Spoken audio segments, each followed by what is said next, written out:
بسم الله الرحمن الرحيم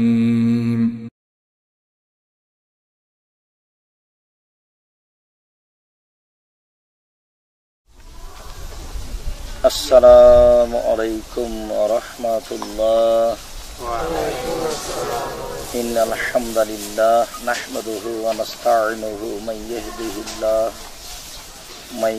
الله فلا مضل له ومن يضلل فلا هادي له وأشهد أن لا إله إلا الله وحده لا شريك له وأشهد أن محمدا عبده ورسوله أما بعد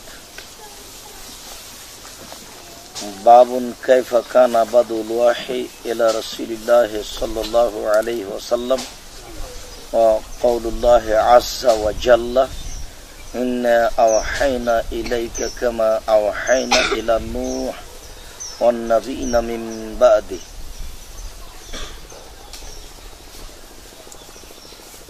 حدثنا الحميدي قال حدثنا سفيان قال حدثنا يحيى بن سعيد الأنصاري قال أخبرني محمد بن إبراهيم التيمي أنه سمع علقمة بن وقاص الليثي يقول سمعت عمر بن الخطاب رضي الله تعالى عنه على المنبر يقول سمعت رسول الله صلى الله عليه وسلم يقول إنما الأعمال بالنيات وإنما لامرئ ما نوى فمن كانت هجرته إلى دنيا يصيبها أو لامرأة ينكحها فهجرته إلى ما هاجر إليه.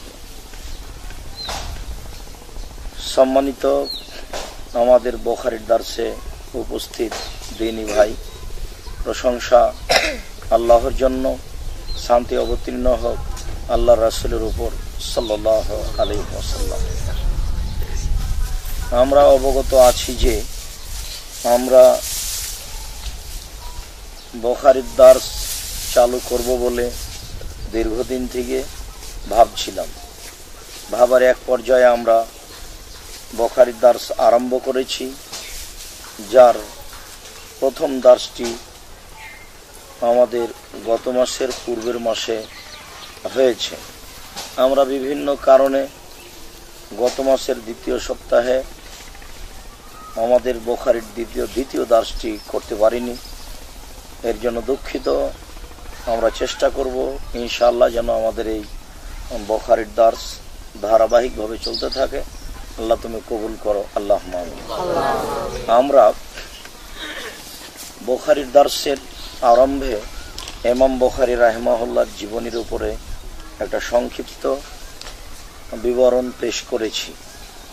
তিনি কেমন লোক ছিলেন, তার কর্মপদ্ধতি কী ছিল, কী পদ্ধতিতে তিনি বুখারীর হাদিসগুলিকে চয়ন করেছেন, তার কেমন সতর্কতা ছিল, আমরা মোটামুটি তার একটা বিবরণ পেশ করেছি। আমরা আজকের বিবরণে আলোচনা করব যে তিনি বুখারী আরম্ভ করেছেন কিতাবুল ওয়াহির মাধ্যমে। আমরা এই আলোচনাটির প্রথম আলোচনা করতে চাচ্ছি যে ইমাম বুখারী রাহিমাহুল্লাহ ওয়াহি দিয়ে কিতাব আরম্ভ করলেন কেন। অন্যান্য বিদ্বানগণ তো এমন করেননি। ইমাম মুসলিম রাহিমাহুল্লাহ তার কিতাব আরম্ভ করেছেন কিতাবুল ঈমান, ঈমানের আলোচনা দিয়ে। আবু দাউদ, নাসাই, তিরমিজি, ইবনে মাজাহ তারা তাদের কিতাব আরম্ভ করেছেন কিতাব তাহারাত দিয়ে। ইমাম ইবনে মাজাহ রাহিমাহুল্লাহ তার কিতাব তিনি আরম্ভ করেছেন ইত্তিবাউস সুন্নাহ, আবওয়াবুস সুন্নাহ দিয়ে। আসলেই এর মূল কারণ হচ্ছে বিদ্বানগণ যার খেয়ালে যেটাকে সূচনা মনে করেছেন ইসলামের, যা দিয়ে আরম্ভ করা উচিত সেটাকেই তারা আগে নিয়ে এসেছেন। ইমাম মুসলিমের হয়তোবা রাহিমাহুল্লাহ এমন খেয়াল যে ঈমানই তো মূল, যদি ঈমান না থাকে তাহলে পবিত্রতাই কি আর সালাতেই কি। মানুষের ইবাদত শুরু হয় ঈমান দিয়ে। এ কারণে ইমাম মুসলিম রাহিমাহুল্লাহ তিনি কিতাবুল ঈমান দিয়ে কিতাব আরম্ভ করেছেন।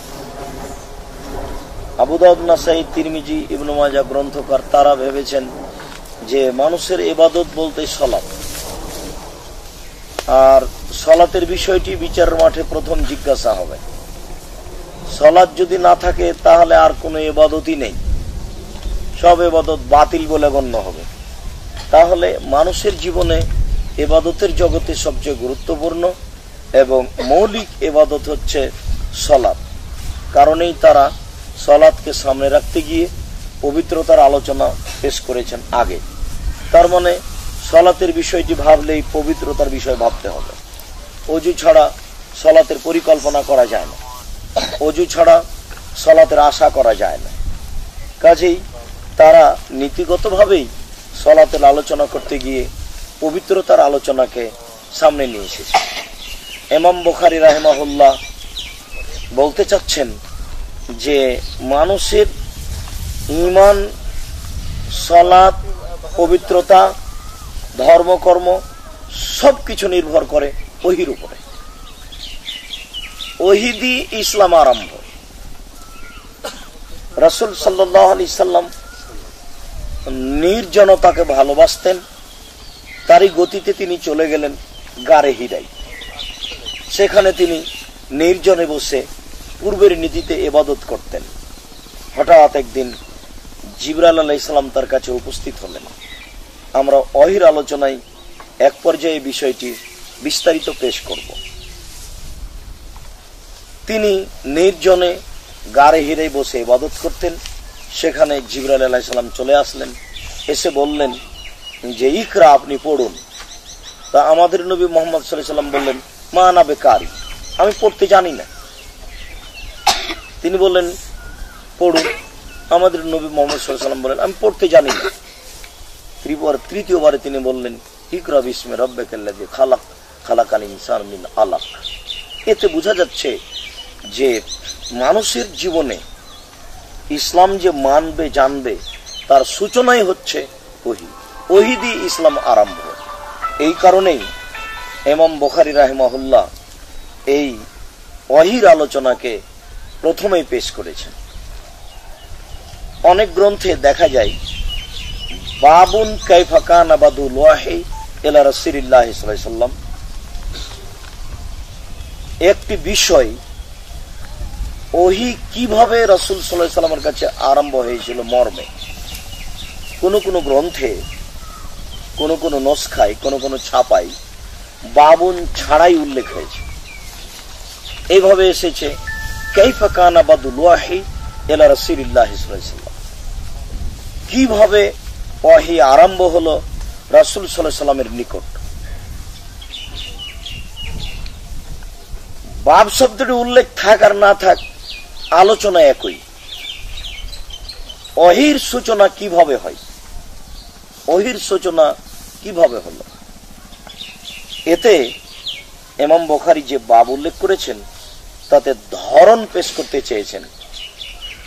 কি ধরনের ছিল ওহী আসাটা? জিবরাইল আলাইহিস সালাম কি কোনো আকৃতি ধারণ করে আসতেন, কোনো মানুষের রূপ ধারণ করতেন? কিভাবে আমাদের নবীর কাছে উপস্থিত হতেন, তারপর তিনি এই কোরআন তার সামনে পেশ করতেন, এটার ধরন পদ্ধতি কি ছিল? এরপরে যেটা উল্লেখ করেছেন বাদু, সূচনা, সূচনাটা কিভাবে ছিল? বাদায়াবদু বাদুন, সূচনা। এরপরে হচ্ছে ওহী। ওহী শব্দের আবিধানিক অর্থ গোপন জিনিসের এলান করা, কোন একটা গোপন বিষয়কে প্রকাশ করা। শরীয়তের পরিভাষায় জিবরাইল আলাইহিস সালামের মাধ্যমে আল্লাহ তাআলার বাণীকে রাসূল সাল্লাল্লাহু আলাইহি সাল্লামের নিকটে পৌঁছিয়ে দেওয়ার নাম ওহী। তবে ওহী দুই ধরনের হয়ে থাকে, একটা ওহী মাতলু আর একটা ওহী গায়ের মাতলু। ওহী মাতলু মানে যেটা তেলাওয়াত করা হয়েছে, জিবরাইল আলাইহিস সালাম নিজে আমাদের নবীর সামনে পড়েছেন, আর আমাদের নবী মুহাম্মদ সাল্লাল্লাহু আলাইহি সাল্লাম পিছনে পিছনে সেইগুলিকে মুখস্থ রাখার চেষ্টা করেছেন।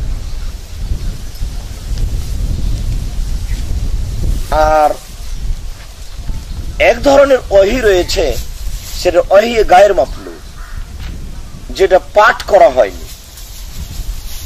ভাবধারাটা আল্লাহর পক্ষ থেকে আর শব্দগুলি রাসূল সাল্লাল্লাহু আলাইহি সাল্লামের পক্ষ থেকে।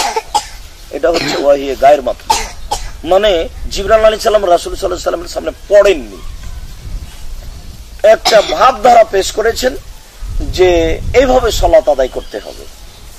মুহাম্মদ সাল্লাল্লাহু আলাইহি সাল্লাম ওইভাবেই সালাত আদায় করেছেন, একটা ভাবধারা পেশ করেছেন যে এইভাবে সিয়াম পালন করতে হবে, তিনি ওইভাবে পেশ করেছেন। এর নাম হচ্ছে ওহী গায়ের মাতলু, যেটা পড়া হয়নি।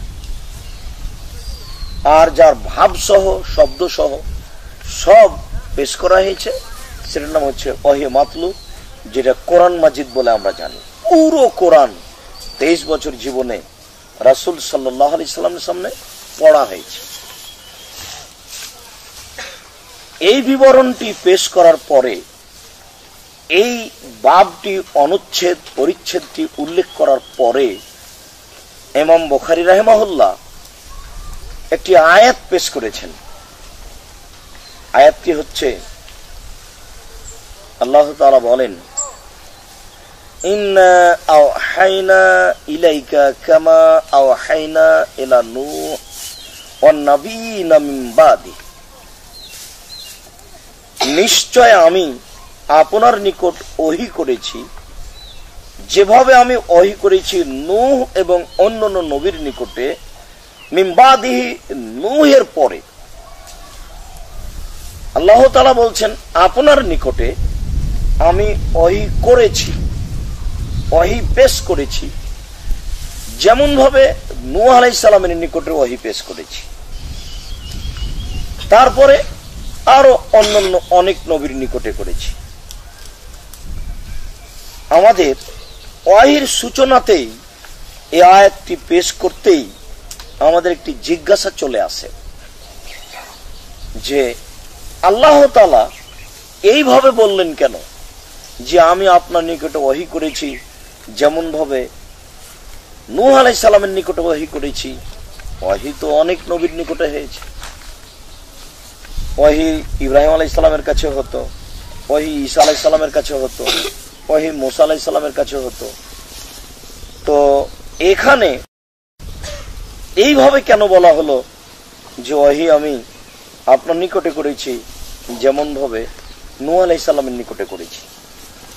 এই নূহ আলাইহিস সালাম বলে আল্লাহ মানব জাতিকে কি বুঝিয়েছেন? আসলে বিষয়টি হচ্ছে এই যে নূহ আলাইহিস সালামের পূর্বে মানুষের উপর কোনো বিধান ছিল না, এভাবে সালাত আদায় করতে হবে, এভাবে যাকাত দিতে হবে, সালাত আদায় না করলে এই গুনাহ হবে, মদ পান করলে এই শাস্তি হবে, চুরি করলে হাত কেটে নেওয়া হবে। এরকম বিধান নূহ আলাইহিস সালামের পূর্বে কোনো নবীর উপরে ছিল না।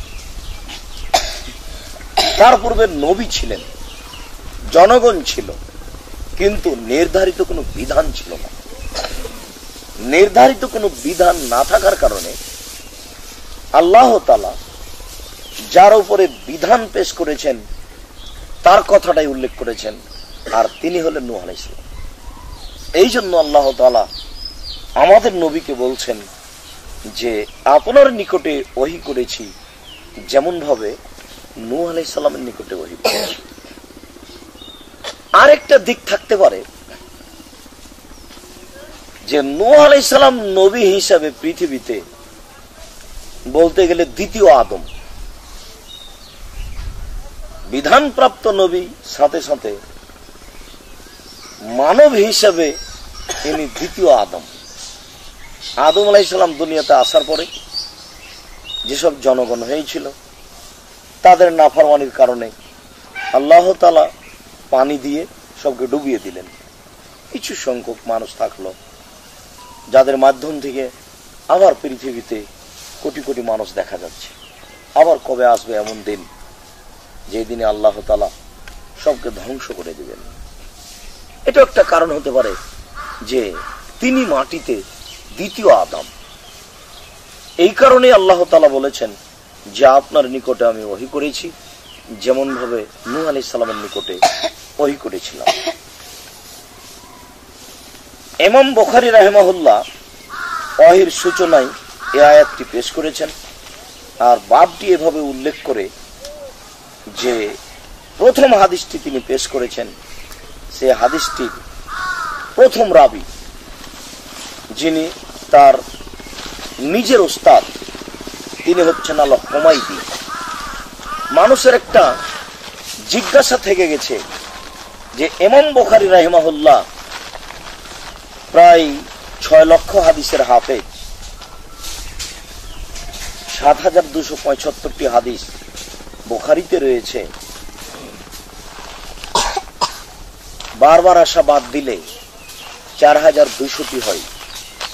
এত হাদিসের কত রাবী, শত শত বর্ণনাকারী, এরপরেও তিনি হুমায়দি রাদিয়াল্লাহু তাআলা আনহুকে, হুমায়দি রাহিমাহুল্লাহকে কেন বাছাই করলেন?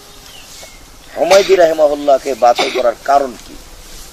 এতে বিদ্বানগণ বলতে চেয়েছেন যে আসলে আল্লাহ রাসূলের একটি বাক্য রয়েছে। আল্লাহ রাসূল বলেছেন যে কাদ্দিমুল কুরাইশা, তোমরা কুরাইশকে সামনে রাখো তোমাদের কর্মজীবনে, যে কোনো কাজে, নেতৃত্ব দেওয়ার ব্যাপারে, সব জায়গাতে তোমরা কুরাইশ বংশের লোকজনকে সামনে রাখো। আর স্বয়ং মুহাম্মদ সাল্লাল্লাহু আলাইহি ওয়াসাল্লাম কুরাইশ বংশের। ইমাম বুখারী রাহিমাহুল্লাহ এই বাক্যটির প্রতি লক্ষ্য রেখেই তিনিও ভেবেছেন যেহেতু আল্লাহ তাআলা বলেছেন, আল্লাহ রাসূল বলেছেন যে তোমরা কুরাইশকে সামনে রাখো, তাই তিনি কুরাইশদের এই সবচেয়ে বিশিষ্ট জালিল কাদার একজন পণ্ডিত মানুষ আল্লামা হুমায়দি, তাকেই তিনি সর্বপ্রথমে পেশ করেছেন নিজের ওস্তাদ হিসাবে। এবং এই বুখারী গ্রন্থ লেখার সূচনাতে যে প্রথম হাদিসটি তিনি চয়ন করেছেন, সেই প্রথম হাদিসটির প্রথম রাবী হচ্ছেন, বর্ণনাকারী হচ্ছেন হুমায়দি রাহিমাহুল্লাহ। ইমাম বুখারী রাহিমাহুল্লাহ বলেন যে আমাকে হাদিস বর্ণনা করে শুনিয়েছেন হুমায়দি। হুমায়দি রাদিয়াল্লাহু তাআলা আনহু বলেন আমাকে হাদিস বর্ণনা করে শুনিয়েছেন সুফিয়ান। সুফিয়ান রাদিয়াল্লাহু তাআলা আনহু বলেন আমাকে হাদিস বর্ণনা করে শুনিয়েছেন ইয়াহইয়া ইবনে সাঈদ আল আনসারী। ইয়াহইয়া ইবনে সাঈদ আনসারী বলেন যে আমাকে হাদিস শুনিয়েছেন মুহাম্মদ ইবনে ইব্রাহিম আত-তাইমি।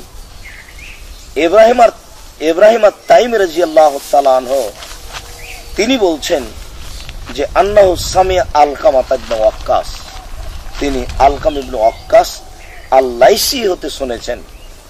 আলকাম ইবনে ওয়াক্কাস আল-লাইসি বলেন যে ওমর ইবনে খাত্তাব রাদিয়াল্লাহু তাআলা আনহু মিম্বারের উপরে বক্তব্য দিচ্ছিলেন, ওই বক্তব্য আমি শুনেছি।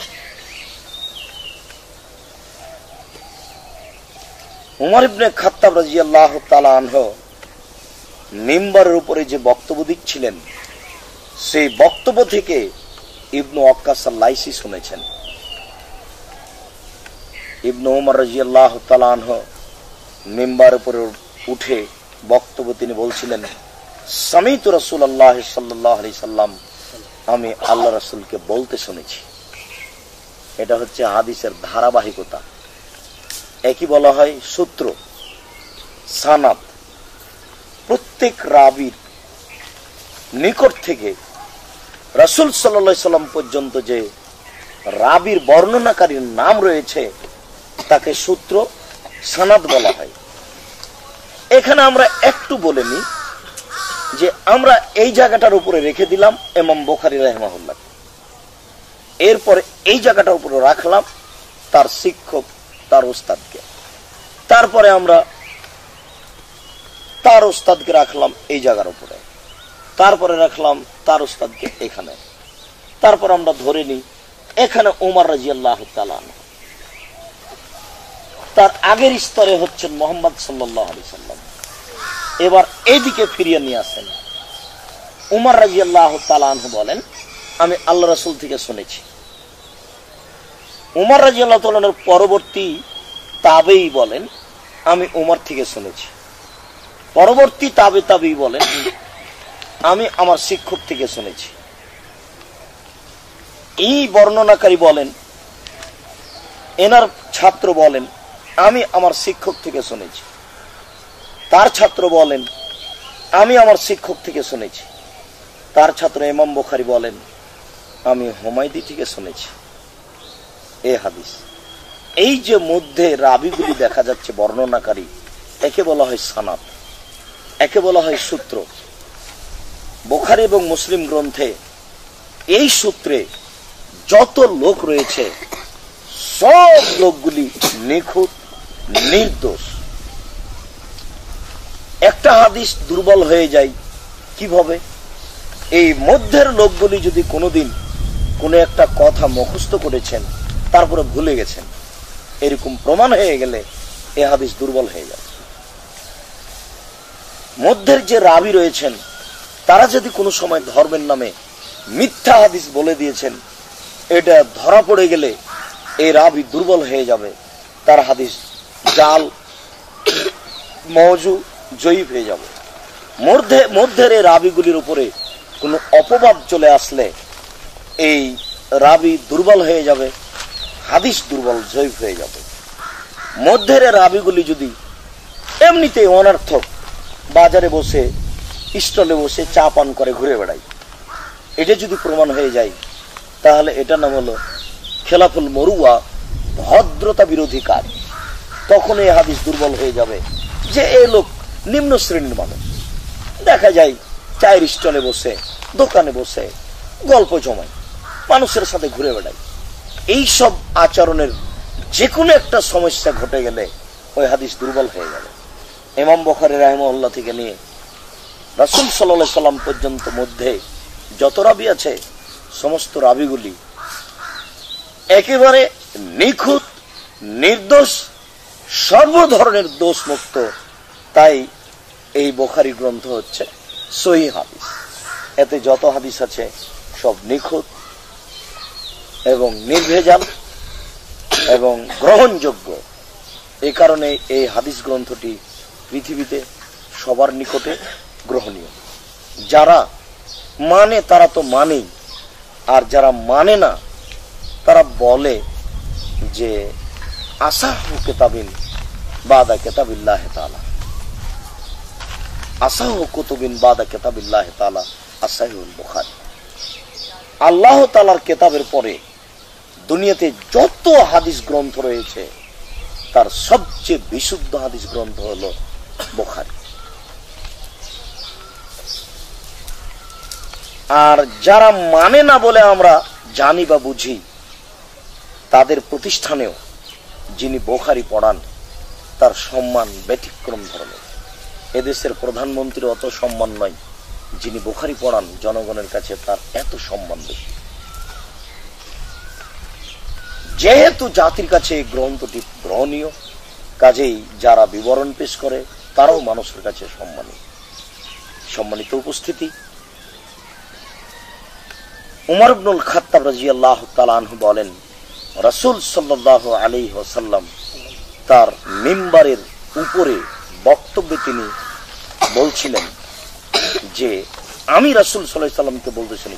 উমর রাদিয়াল্লাহু তাআলা আনহু তার মিম্বারে উঠে বক্তব্যে বলছিলেন যে আমি রাসূল সাল্লাল্লাহু আলাইহি ওয়াসাল্লামকে বলতে শুনেছি, আল্লাহ রাসূল বলছিলেন, ইন্নামাল আমালু বিন্নিয়াত, নিশ্চয় মানুষের আমল নির্ভর করে তার নিয়তের উপরে। এই হাদিসটিকে ইমাম বুখারী প্রথমে নিয়ে আসার এটাও একটি বড় কারণ। মূলত দেখতে গেলে ওহীর সাথে এই হাদিসের তেমন কোনো সম্পর্ক নেই, যা আমরা একটু পরে বলবো। কেননা প্রথম বাক্যটি হচ্ছে নিশ্চয় মানুষের কর্ম নির্ভর করে নিয়তের উপরে। পরের বাক্যটি ওয়াইন্নামালে ইমরিন মা নাওয়া, নিশ্চয় মানুষ ওইটাই পায় যেটা সে নিয়ত করে। তার পরের বাক্যটি হচ্ছে ফামান কানাত হিজরাতুহু ইলা দুনিয়া ইসিবুহা, যে ব্যক্তি দুনিয়া পাওয়ার জন্য স্থান ত্যাগ করে সে সেটা পায়।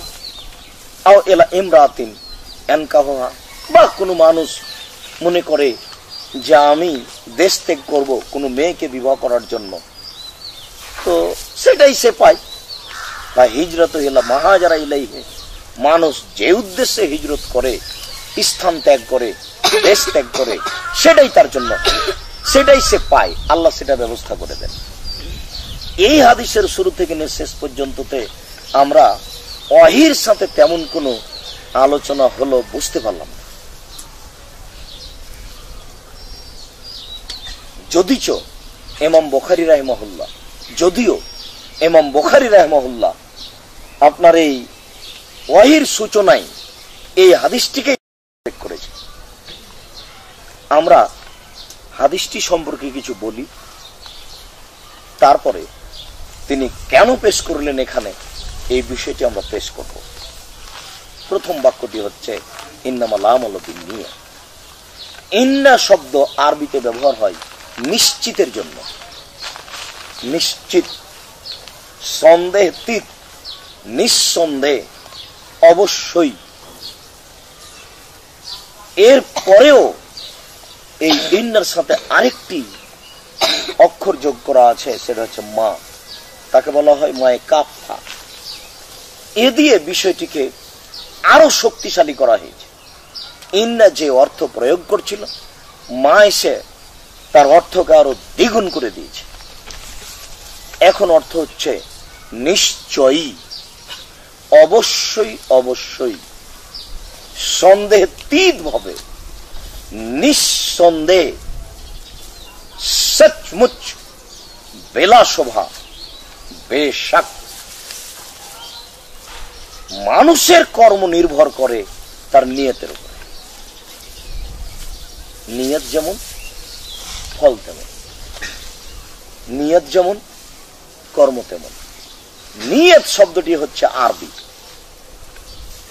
আমরা কিন্তু বলতে বলতে মনে হচ্ছে যেন এটা বাংলা হয়ে গেছে। যে একজন হজ করতে গেছে, হজ করতে গিয়ে দেখলো যে সূরা ফাতিহা পড়ছে, তো ঘুরে এসে বলছে যে দুইটা জিনিস বাংলাতে পড়ছিল, একটা সূরা ফাতিহা আর একটা আমিন।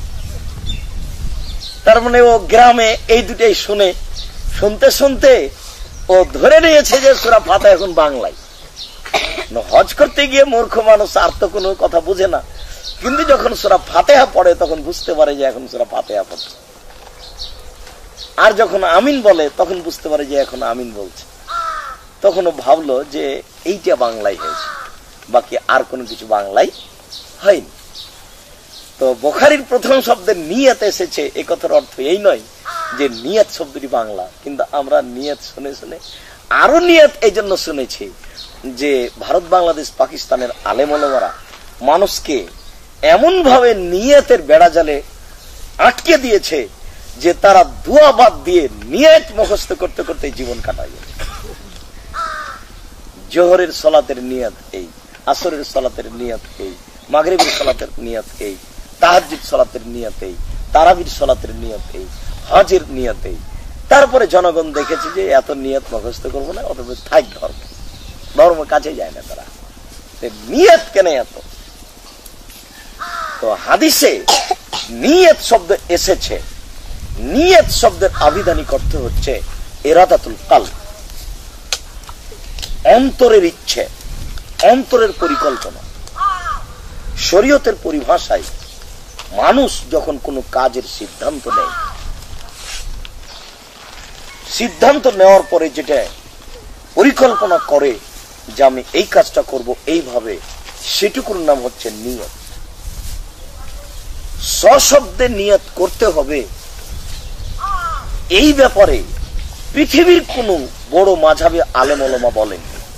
হেদায়েতে এই কথা নেই, তাকমিলাতে এই কথা নেই, স্বামীতে এই কথা নেই, দুর্রে মনসুরে এই কথা নেই, দুর্রে মুখতারে এই কথা নেই, রাদ্দে মুখতারে এই কথা নেই, মাবসুতে এই কথা নেই, ফিকার কোন গ্রন্থে এই কথা উল্লেখ নেই যে আল্লাহর নবী মুহাম্মদ সাল্লাল্লাহু আলাইহি ওয়াসাল্লাম বললেন নিশ্চয়ই তোমাদের কর্ম নির্ভর করে নিয়তের উপরে। এর অর্থ মুখে উচ্চারণ করে নিয়ত করতে হবে, এই কথা কেউ বলেনি। আমান্ত নাওয়াইতু অনুসাল্লি আরবা রাকাতিন লিজোহরে, আমি নিয়ত করলাম জোহরের 4 রাকাত সালাত আদায় করব, এইভাবে মুখে উচ্চারণ করতে হবে, পৃথিবীর কোন বিদ্বানগণ বলেন। এর পরেও এক শ্রেণীর নামধারী আলেম বই পুস্তকে, দুয়ার বইয়ে, বিভিন্ন জায়গাতে এই নিয়তের দোয়া সবকে পৃথক পৃথক করে লিখল। নয় তো ওটা আরবি পরিচয় অনুযায়ী ওয়াহিদ মুতাকাল্লিমের সিগা, মানে আমি নিয়ত করলাম, ওটা আরবি বানিয়ে নেওয়া হয়েছে। নয় তো আমি নিয়ত করলাম। সম্মানিত উপস্থিতি, নিয়ত শব্দের অর্থ হচ্ছে পরিকল্পনা করা, সেটা হচ্ছে মাহালুল কালব, সেটা অন্তরে জায়গা। এর জন্য মুখে কিছু প্রকাশ করা লাগবে না। যদি আপনি জায়নামাজে দাঁড়িয়ে বলেন আমি নিয়ত করলাম, এমনি ওয়াজহাত ওয়াজহি লিল্লাহি ফাতারাস সামাওয়াতি ওয়াল আরদ, নিয়তের শব্দ উল্লেখ করলে আর ইবাদত কবুল হবে না। এখন এটা বেদাত দিয়ে আরম্ভ, একটা নাজায়েজ হারাম কাজ দিয়ে আরম্ভ। কোনদিন কোন সাহাবী নিয়তের শব্দ উল্লেখ করেননি, কোন তাবেঈ নিয়তের শব্দ উল্লেখ করেননি, কোন তাবে নিয়তের শব্দ উল্লেখ করেননি, কোন বিদ্বান নিয়তের শব্দ উল্লেখ করেননি যারা বড় বড় লেখক। অথচ আমরা দেখতে পাচ্ছি বিভিন্ন কিতাবে নিয়তের শব্দ উল্লেখ হয়ে আছে। সশব্দে মুখে নিয়তের নামে দোয়া উচ্চারণ করা বিদআত, যেটা পাপের কাজ। নিয়ত হচ্ছে অন্তরের পরিকল্পনা। অবশ্যই এটা বুঝে নিতে হবে যে আমি নিয়ত করছি একটা আর ধরে নিয়েছি আর একটা, এটা নয়, এটা প্রতারণা। কেউ বিষ খাচ্ছে আর বলছে যে আমি নিয়ত করে নিয়েছি শরবত খাচ্ছি, তাহলে এটি কি হবে? আমরা অবশ্য নিয়তের শব্দ শুনেছি ওই জানাজার সময়তে, ঈদের সলাতে, আগে 7 পরে 5, 12 তাকবীর সুন্নাতে মুআক্কাদা, ইমামের পিছনে নিয়ত করলাম, এইভাবে বলা হতো। অথচ হাদিস এটা বলে না। হাদিস হচ্ছে পরিকল্পনা ওর উপরে নির্ভর করে মানুষের কর্ম, নিয়তের উপরে নির্ভর করে মানুষের কর্ম। প্রত্যেকটা মানুষের একটা পরিকল্পনা, নিয়ত থাকতে হবে যে আমি এটা করব, ভালো ভালো, মন্দ মন্দ। এই জন্য এই প্রথম বাক্যটার ব্যাখ্যা হিসেবে রাসূল সাল্লাল্লাহু আলাইহি ওয়াসাল্লাম পরের বাক্যটি বলেছেন, ওয়া ইন্নামা লিইমরিন মা নাওয়া, নিশ্চয় মানুষ ওটাই পায় যেটা সে নিয়ত করে। নিশ্চয় মানুষ ওটাই অর্জন করে যেটা সে নিয়ত করে। তারপরে রাসূল সাল্লাল্লাহু আলাইহি ওয়াসাল্লাম বলেছেন, ফামান কানাত হিজরাতুহু ইলা দুনিয়া, যার হিজরত হয় দুনিয়া উপার্জনের জন্য। যেমন আপনি এসেছেন রাজশাহী থেকে এখানে কিছু পয়সা উপার্জন করবেন, এই জন্য এটা আপনার দুনিয়া উপার্জন। আপনি এখান থেকে ঢাকা গেছেন গার্মেন্টসে কিছু কাজ করার জন্য, এটা আপনার দুনিয়া উপার্জন, এটা আপনার নিয়ত। তো রাসূল সাল্লাল্লাহু আলাইহি ওয়াসাল্লাম বলছেন, কারো যদি দুনিয়া উপার্জনের নিয়ত হয়, ইসিবহা, সে সেটা পাবে, সে দুনিয়াই পাবে। এই বাক্যটা আরেকটা বুঝিয়েছেন, আও ইলা ইমরাতিন আনকাহ, মানুষের জীবনে দুইটা জিনিসের প্রয়োজন হয়, একটা টাকা আর একটা নারী। মানুষ পরিকল্পনা করে টাকা, মানুষ পরিকল্পনা করে নারী। মানুষ হন্যে হয়ে উপার্জন করে টাকা, মানুষ হন্যে হয়ে খুঁজে বেড়ায় নারী। যার কারণে পরের বাক্যে রাসূল সাল্লাল্লাহু আলাইহি ওয়াসাল্লাম বললেন, কেউ যদি স্থান ত্যাগ করে কোনো মেয়েকে বিবাহ শাদী করবো এরকম পরিকল্পনায়, আনকাহা, বিবাহ করব বলে, ফা হিজরাতুহু ইলা মা হাজারা ইলাইহি, তাহলে তার হিজরত ওটাই হবে যেটা সে করছে। যেই পরিকল্পনা নিয়ে, যে হিসাব নিয়ে ও আগে বাড়ছে, তার জন্য সেটাই হবে। সম্মানিত উপস্থিতি, এই হচ্ছে বুখারী গ্রন্থের প্রথম হাদিস। আমরা এখানে হাদিসটি ইমাম বুখারী রাহিমাহুল্লাহ কেন নিয়ে আসলেন, এইটা নিয়ে প্রথমে আলোচনা করি। একাধিক বিদ্বানের একাধিক কথা দেখার পরে আমার অন্তরে যেটা জাগছে সেটা হচ্ছে এই, মূলত ইমাম বুখারী এই হাদিসটা নিয়ে এসেছেন মানুষের অন্তরকে পরিষ্কার করার জন্য। মানুষ যেন পড়াশোনার সূচনায়, কাজের সূচনায় তার নিয়তটাকে পরিষ্কার করে নেয়, সেখানে যেন কোনো প্রতারণা না থাকে, ধোঁকা যেন না থাকে। একজন কাঠ মিস্ত্রি এখানে কাজ করছে, তার যদি নিয়ত থাকে যে মালিক থাকলে ভালোভাবে কাজ করব, মালিক যখন থাকবে না তখন মন্দভাবে কাজ করব, এটাই তার নিয়ত। তাহলে তার নিয়ত পরিষ্কার নয়। আমরা এখানে দিন শিক্ষার জন্য এসেছি, প্রতিষ্ঠানের উপলক্ষে এসেছি, যদি এতে আমাদের দুনিয়ার কোনো স্বার্থ থাকে তাহলে সেটাই। আর যদি এখানে চলে আসাতে আমাদের শুধুমাত্র দিনই স্বার্থ থাকে তাহলে এটাই। মূলত মানুষের অন্তরকে পরিষ্কার করার জন্য ইমাম বুখারী রাহিমাহুল্লাহ অত্র হাদিসকে প্রথমে নিয়ে এসেছেন। বিশেষভাবে প্রত্যেক ছাত্র যেন তার নিয়তটাকে পরিষ্কার করে নেয়, খালেস করে নেয়, একমুখী করে নেয় যে আমার লেখাপড়ার মৌলিক লক্ষ্য হচ্ছে জানা ও জানানো, শিখব এবং মানুষের কাছে দাওয়াত দিব। একমাত্র আল্লাহকে সন্তুষ্ট করার জন্য শিক্ষা অর্জন করতে এসেছি, আর একমাত্র আল্লাহকে সন্তুষ্ট করার জন্যই আর একজনকে শিক্ষা দিব। যেই কথাটাকে রাসূল সাল্লাল্লাহু আলাইহি ওয়াসাল্লাম অন্য জায়গাতে বলেছেন, খায়রুকুম মান তাআল্লামাল কোরআন আল্লামাহু, তোমাদের মধ্যে সবচেয়ে উত্তম ব্যক্তি হচ্ছে সেই যে কোরআন শিক্ষা করে আর আরেকজনের শিক্ষা দেয়। তাহলে তার নিয়তই হচ্ছে যে আমি কোরআন শিখেছি আর একজনকে শিক্ষা দেওয়ার জন্য। এটাই তার নিয়ত, এটাই তার খুলুসিয়ত, এটাই তার একনিষ্ঠতা, এটাই তার একমুখী হয়ে যাও। এই জন্য ইমাম বুখারী এই হাদিসকে পেশ করে পৃথিবীর সকল ছাত্রকে বলতে চেয়েছেন, তোমরা তোমাদের নিয়তকে পরিষ্কার করে নাও। কেন তোমরা পড়াশোনা করতে চাচ্ছ? তোমাদের মৌলিক লক্ষ্য কি? তোমাদের লক্ষ্য উদ্দেশ্য কি? পড়াশোনার দিয়ে তোমরা কি করতে চাচ্ছ? দুনিয়া উপার্জন করতে চাও, অট্টালিকা করতে চাও, না দিন উদ্দেশ্য? যেটাই তোমাদের নিয়ত সেটাই হবে। অতএব নিয়ত পরিষ্কার করে নাও। এই কথা বলার জন্যই ইমাম বুখারী অত্র হাদিসকে সূচনাতে নিয়ে এসেছেন।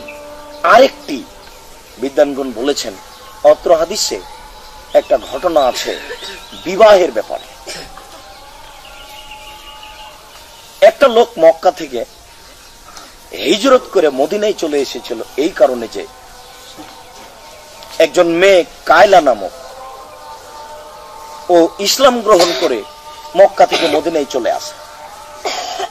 তখন এই লোকটি ইসলাম গ্রহণ না করেই তাকে বিবাহ করার উদ্দেশ্যে ও মক্কা থেকে মদিনায় পালিয়ে আসে। তখন এই হাদিসটির সূচনা হয়। তো তাহলে এটা হিজরতের অবস্থায় হয়েছে, দুইজনেরই হিজরত ছিল, আর এটা ছিল ওয়াহির সূচনায় একবারে প্রথম দিকে। এই কারণে ইমাম বুখারী রাহিমাহুল্লাহ ওয়াহির সূচনাতেই এই হাদিসটিকে নিয়ে এসেছেন। আরো আমরা স্পষ্ট বলতে পারি যে অত্র হাদিসে ওই ঘটনাটা ছিল ওয়াহির সূচনাতে, আর ইমাম বুখারীও এখানে ওয়াহির সূচনার আলোচনা করছেন, হাদিসকে সূচনায় পেশ করেছেন। অত্র হাদিসকেই বিদ্বানগণ বলেছেন এটা ইসলামের 3 ভাগের 1 ভাগ। অনেকে বলেছেন এই অত্র হাদিসটাই ইসলামের 4 ভাগের 1 ভাগ। মানুষ যদি এই হাদিসটাকেই ফলো করে, মানে, তাহলে তার জীবন পরিষ্কার হয়ে যাবে, উজ্জ্বল হয়ে যাবে। তখন তার কোনো একটা কর্মে কলুষিয়ত ঢুকবে না, ত্রুটি ঢুকবে না, মন্দ কিছু ঢুকবে না, দুর্বলতা আসবে না। সে মানুষের বাড়িতে কাজ করুক, নিজের বাড়িতে কাজ করুক, জমি চাষ করুক, অঙ্ক করুক, অফিস আদালত কাজ করুক, যখন তার নিয়তটা পরিষ্কার থাকবে তখন তার জন্য কাজ করা সহজ হবে, নিজের জন্য সুবিধা পাবে, অপরের জন্য সুবিধা পাবে। সম্মানিত উপস্থিতি, অত্র হাদিসকে ইমাম বুখারী মূলত এই কারণেই সূচনা নিয়ে এসেছেন। আমরাও আজকে দারসে হাদিসের বুখারীর দারসে হাদিসে বলতে চাচ্ছি, আমরা আমাদের নিয়তকে পরিষ্কার করে নিই এবং এই বিবরণ পৃথিবীর যত মানুষ শুনবে, পুরুষ ও নারী, আমরা তাদেরকে বলতে চাচ্ছি, আপনারা আপনাদের নিয়তকে পরিষ্কার করুন, আপনাদের পরিকল্পনা বিশুদ্ধ করুন, আপনাদের কর্ম একনিষ্ঠ একমুখী হয়ে খালেস অন্তরে করার চেষ্টা করুন। তাহলে আল্লাহ কবুল করবেন, বিনিময় পাবেন ইনশাআল্লাহ। কাজটি দুনিয়ার হোক আর পরকালের হোক, যেটাই হোক না কেন, যখন একমাত্র আল্লাহকে সন্তুষ্ট করার জন্য খালিস অন্তরে কাজ হবে, তখন আল্লাহ আমাদের কাজ কবুল করবেন। আল্লাহ, আমরা যেন পৃথিবীর যে কোনো কাজ, নিজের কাজ অপরের কাজ খালিস অন্তরে করতে পারি, একমুখী হয়ে একনিষ্ঠ হয়ে করতে পারি, তুমি এটা কবুল করো। অত্র হাদিসের প্রতি আমাদের আমল করার তৌফিক দান করো, আল্লাহুম্মা আমিন। এই বলে আজকের আমাদের বুখারীর দার্স শেষ করছি। সুবহানাকা আল্লাহুম্মা ওয়া বিহামদিকা আশহাদু আল্লা ইলাহা ইল্লা আনতা আস্তাগফিরুকা ওয়া আতুবু ইলাইক। আসসালামু আলাইকুম।